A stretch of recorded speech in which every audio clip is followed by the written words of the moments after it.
Hello everyone! We are going through the Bible to find the importance of Christmas. Today's block has a picture of a fire on an altar.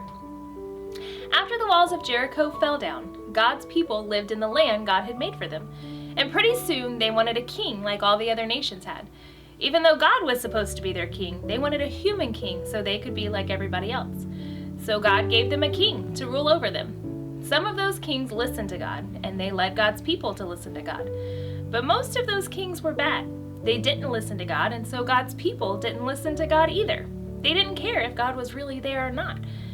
But that didn't stop God. He still loved them, and he kept reaching out to his people. So he sent them special messengers called prophets.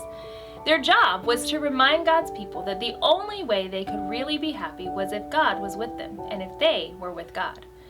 One of those messengers was named Elijah, and God used Elijah to get everyone's attention. One day, Elijah asked the king why he wasn't listening to God, but instead he trusted a fake god named Baal. But Baal didn't rescue them from Egypt or provide for them, God did. So they were going to meet on the mountain to prove whose God was the real God. So Elijah showed up, and so did the king, along with 450 prophets of Baal. And all around the mountainside, God's people watched, and they wanted to see who was stronger, God or Baal.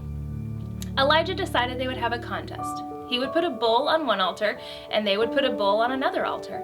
And then they would each ask their God to do a miracle, to send down fire from heaven. And whoever sent the fire was the real God.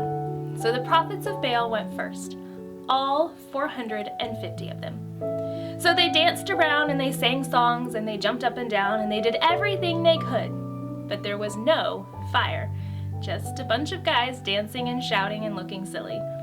And Elijah went next. He put water all over the altar, a lot of water, buckets of water.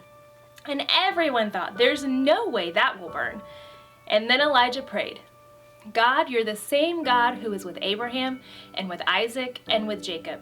And you're our God too. But no one is listening. So get everyone's attention and send fire to this altar. And you know what? God did. Like a thunderbolt from heaven, fire came down and scorched the altar, the bull, and even the water. Everyone who saw it knew that Baal wasn't the real God. Only God was the one true God. What a day! But things weren't always easy for Elijah after that.